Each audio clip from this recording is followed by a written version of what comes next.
আসসালামু আলাইকুম। বাংলা সংবাদে সবাইকে স্বাগত জানাচ্ছি। আমি চিন্তিয়া হক। শুরুতেই সংবাদ শিরোনাম। বিভাজনের রাজনীতি আবার শুরু হয়েছে বলছেন মির্জা ফখরুল। এদিকে সংস্কার ও নির্বাচনকে মুখোমুখি করা আরেকটা অপরাধ বলছেন নজরুল ইসলাম। জানাবো উপদেষ্টা আসিফ মাহমুদ ও মাহফুজ আলমকে পদত্যাগের আহ্বান জানালেন ইশরাক। এবং সর্বশেষ জানাবো নির্বাচন কমিশন কার্যালয়ের সামনে এনসিপির বিক্ষোভ সমাবেশের ডাক। শুনছিলেন সংবাদ শিরোনাম, এবারে বিস্তারিত। বিভাজনের রাজনীতি আবার শুরু হয়েছে বলছেন মির্জা ফখরুল। দেশে আবারও বিভাজনের রাজনীতি শুরু হয়েছে বলে মন্তব্য করেছেন বিএনপি মহাসচিব মির্জা ফখরুল ইসলাম আলমগীর। বিএনপি মহাসচিব লিখেছেন, আপনারা নিশ্চয়ই লক্ষ্য করেছেন বিভাজনের রাজনীতি আবার শুরু হয়েছে। এখানে গোত্রে গোত্রে বিভাজন সৃষ্টি করার চেষ্টা করা হচ্ছে। সরকারের বিভিন্ন ইনস্টিটিউশনগুলোকে পরস্পরের মুখোমুখি করার একটা ষড়যন্ত্র চক্রান্ত শুরু করা হয়েছে। তিনি বলেন, আমরা দেখতে পাচ্ছি কিছু মানুষ সরকারের মধ্যে অনুপ্রবেশ ঘটিয়ে বাংলাদেশকে ভিন্ন দিকে নিয়ে যাওয়ার চেষ্টা করছে, ভিন্ন খাতে প্রবাহিত করার চেষ্টা করছে। ফখরুল বলেন, বাংলাদেশ জাতীয়তাবাদী দলের উপরে সবসময় গুরুদায়িত্ব এসে পড়ে। সেই দায়িত্ব হচ্ছে গণতন্ত্রকে প্রতিষ্ঠা করার দায়িত্ব। সেই দায়িত্ব হচ্ছে বাংলাদেশকে আবার নতুন করে গড়ে তোলার। সেই দায়িত্ব শহীদ প্রেসিডেন্ট জিয়াউর রহমান যে স্বপ্ন দেখেছিলেন, আমাদের দেশনেত্রী বেগম খালেদা জিয়া যে স্বপ্নকে বাস্তবায়িত করার কাজ করতে শুরু করেছিলেন, এখন যে তরুণ নেতা নতুন স্বপ্নের মধ্য দিয়ে বাংলাদেশকে গড়ে তোলার নেতৃত্ব দিচ্ছেন আমাদের দলের ভারপ্রাপ্ত চেয়ারম্যান তারেক রহমান। তাদের স্বপ্নগুলোকে, বাংলাদেশের জনগণের আশা আকাঙ্ক্ষাগুলোকে বাস্তবায়িত করার জন্য বিএনপির প্রতিটি নেতাকর্মীকে অত্যন্ত সজাগ ও সচেতনভাবে তাদের কাজ করতে হবে এবং রুখে দাঁড়াতে হবে যে কোনো ষড়যন্ত্র চক্রান্তের বিরুদ্ধে। বিএনপি মহাসচিব বলেন, আমাদের সর্বস্তরের নেতাকর্মীকে আমি অনুরোধ করব যে যেখানে আছেন অত্যন্ত সচেতনভাবে আমরা যেন এই বিষয়গুলো মনে রাখি। একই সঙ্গে বাংলাদেশের স্বাধীনতা যেন কেউ কখনো কেড়ে নিতে না পারে, বাংলাদেশের সার্বভৌমত্ব যেন কেউ কখনো বিনষ্ট করতে না পারে, বাংলাদেশের গণতন্ত্রকে আর কেউ যেন কখনো ফ্যাসিবাদ স্বৈরাচার দিয়ে দাবিয়ে রাখতে না পারে।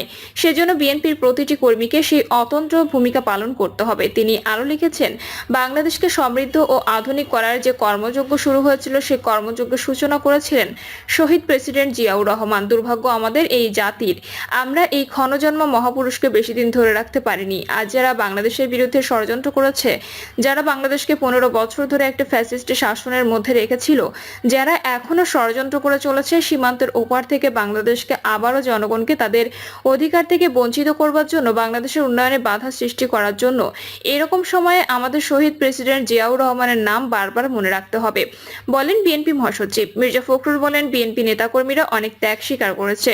60 লাখ মানুষের বিরুদ্ধে মিথ্যা মামলা দেওয়া হয়েছে, কয়েক হাজার মানুষকে হত্যা করা হয়েছিল। প্রায় 1700 নেতাকর্মীকে এনফোর্স ডিজ অ্যাপিয়ারেন্সের মধ্য নিয়ে যাওয়া হয়েছিল। সংস্কার ও নির্বাচনকে মুখোমুখি করা আরেকটা অপরাধ বলছেন নজরুল ইসলাম। গণতন্ত্র পুনঃপ্রতিষ্ঠায় জনগণ আর কতদিন অপেক্ষা করবে, এমন প্রশ্ন রেখেছেন বিএনপির স্থায়ী কমিটির সদস্য নজরুল ইসলাম খান। তিনি বলেন, বিচার, সংস্কার ও নির্বাচনকে মুখোমুখি করা হচ্ছে। এই যে সংস্কার এবং নির্বাচনকে সামনাসামনি করে দেওয়া, এটা আরেকটা অপরাধ, এটা ভুল। বিচার হতে হবে, সংস্কার ও নির্বাচনও হতে হবে, সবই যত দ্রুত সম্ভব হতে হবে। নজরুল ইসলাম বলেন, আমরা বাংলাদেশের গর্বিত জনগণ, যারা ভাষার জন্য জীবন দিয়েছি, গণতন্ত্র স্বাধীনতার জন্য জীবন দিয়েছি। এখন আমরা গণতন্ত্রের প্রত্যাশায় বসে আছি, সেই গণতন্ত্র পুনঃপ্রতিষ্ঠার জন্য কথা বলছি, স্লোগান দিচ্ছি, সভা সমাবেশ করছি। কতদিন আমাদের এই কাজ করতে হবে? তিনি বলেন, ফ্যাসিবাদী সরকারের দোসর যারা নেতৃত্ব দিচ্ছে, যারা তাদের সঙ্গে ছিল, তাদের সবার বিচার অবশ্যই করতে হবে, কারণ তারা দেশবাসীর বিরুদ্ধে অপরাধ করেছে।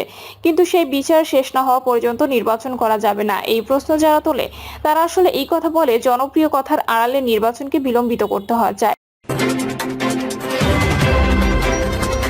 উপদেষ্টা আসিফ মাহমুদ ও মাহফুজ আলমকে পদত্যাগের আহ্বান জানালেন ইশরাক।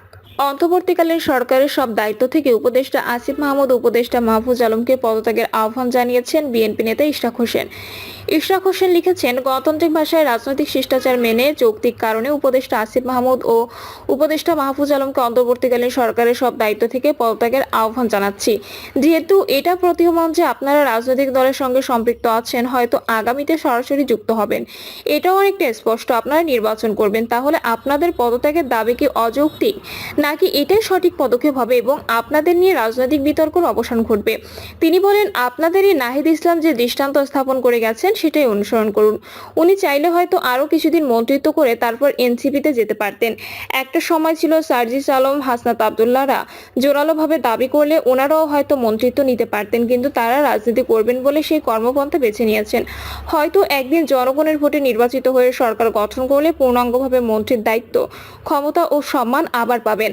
ইশতাক লেখেন, আপনারা পদত্যাগ করলে বর্তমান সরকারের নিরপেক্ষতার ইমেজই বৃদ্ধি পাবে। এখনো মনে করি সরাসরি রাজনীতিতে যোগ দিয়ে দলীয় ও সাংগঠনিক কাজ করে অভিজ্ঞতা অর্জন করতে পারলে দেশ ও জনগণকে আপনারা আরো ভালো কিছু দিতে পারবেন।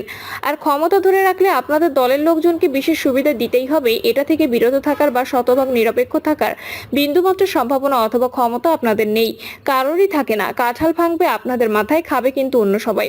পোস্টে তিনি বলেন, এখন নিশ্চয়ই বলবেন না বা ভাববেন ক্ষমতার লোভে অবৈধ মেয়র হওয়ার জন্য দিনের পর দিন আন্দোলনের নৈতিক সমর্থন দিয়ে জনভোগান্তি তৈরি করে নিজেকে সাধু বানিয়ে আমাদের নীতিবাক্য শোনাচ্ছেন, তাই না? আমি নিজেও কি কম সমালোচনার শিকার হয়েছি এটি করতে গিয়ে, কিন্তু আমার আর কোনো উপায় ছিল না। আপনাদেরকে যে ভুল পথে পরিচালিত করা হচ্ছে সেটা জনগণের বোঝানো দেশের জন্য প্রয়োজন ছিল এবং আজ অবধি আমাকে বাধা দেওয়ার কাজটি যৌথ সিদ্ধান্ত হচ্ছে, এটা মিনিমাম রাজনৈতিক বোধ সম্পন্ন মানুষ বোঝে। কিন্তু আমি বলবো এটা ছিল ওনাদের ভুল পলিসি। ব্যবহার হলেন আপনি আসিফ ভুইয়া। আইন আদালত মেনে নিতে না পারলে কোথা থেকে দেশ সংস্কার শুরু হবে? তারপর যত ইচ্ছে সমালোচনা করতেন, দেখতেন আসলে কি করি। এখন পূর্ণাঙ্গ প্রক্রিয়া আমাকে সম্পন্ন করতে হবে। ইশতাক আরো লেখেন, বন্দোবস্ত তো আগেরটাই অনুসরণ হচ্ছে, আরো পাকাপোক্ত করা হচ্ছে বলেও ভুল হবে না। আপনাদের পদত্যাগের দাবি থেকে সরার কোনো সুযোগ নেই, আপনারাই বা কেন থাকতে চাচ্ছেন? বিএনপি নেতা ইশরাক হোসেনকে ঢাকা দক্ষিণ সিটি কর্পোরেশনের মেয়র পদে শপথের উদ্যোগ নেওয়ার জন্য আজ সকাল 10টা পর্যন্ত সময় বেঁধে দিয়েছে আন্দোলনকারীরা। এই সময়ের মধ্যে শপথের ঘোষণা না এলে ঢাকা অচলের হুমকি দেওয়া হয়েছে। পাশাপাশি ডিএসসিসি 5টি কর্মচারী ইউনিয়নের তরফ থেকে বজ্র অপসারণ কাজ সহ নাগরিক সেবা পুরোপুরি বন্ধ করে দেওয়ারও হুঁশিয়ারি এসেছে। ইশরাককে মেয়র পদে বসানোর দাবিতে গত 14 মে থেকে আমরা ঢাকাবাসীর ব্যানারে শত শত মানুষ নগর ভবন অবরোধ করে আন্দোলন চালিয়ে আসছে। এতে যোগ দিয়েছেন সংস্থাটির অধিকাংশ কর্মচারীরাও। এ নিয়ে আদালতে করা রিটের রায় আজ ঘোষণার কথা রয়েছে। নির্বাচন কমিশন কার্যালয়ের সামনে এনসিপির বিক্ষোভ সমাবেশের ডাক। নির্বাচন কমিশন কার্যালয়ের সামনে বিক্ষোভ সমাবেশের ডাক দিয়েছে জাতীয় নাগরিক পার্টি।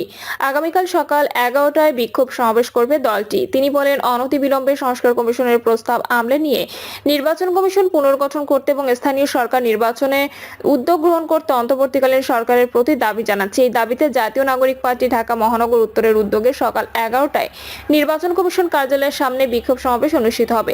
লিখিত বক্তব্যে দলের সদস্য সচিব আক্তার হোসেন বলেন, 2020 সালে ঢাকা দক্ষিণ সিটি কর্পোরেশনের অবৈধ নির্বাচনকে কেন্দ্র করে বর্তমান জটিল রাজনৈতিক পরিস্থিতি তৈরি হয়েছে। উদ্ভূত পরিস্থিতির জন্য নির্বাচন কমিশন পক্ষপাতদুষ্ট ভূমিকায় দায়ী বলে আমরা মনে করি। ইশরাক হোসেন বনাম শেখ ফজলে নূর তাপস গ্যাং মামলার বিবাদী হওয়া সত্ত্বেও নির্বাচন কমিশন নজিরবিহীনভাবে মামলায় প্রতিদ্বন্দ্বিতা করেনি, যার ফলে একতরফা রায় প্রদান করা হয়েছে।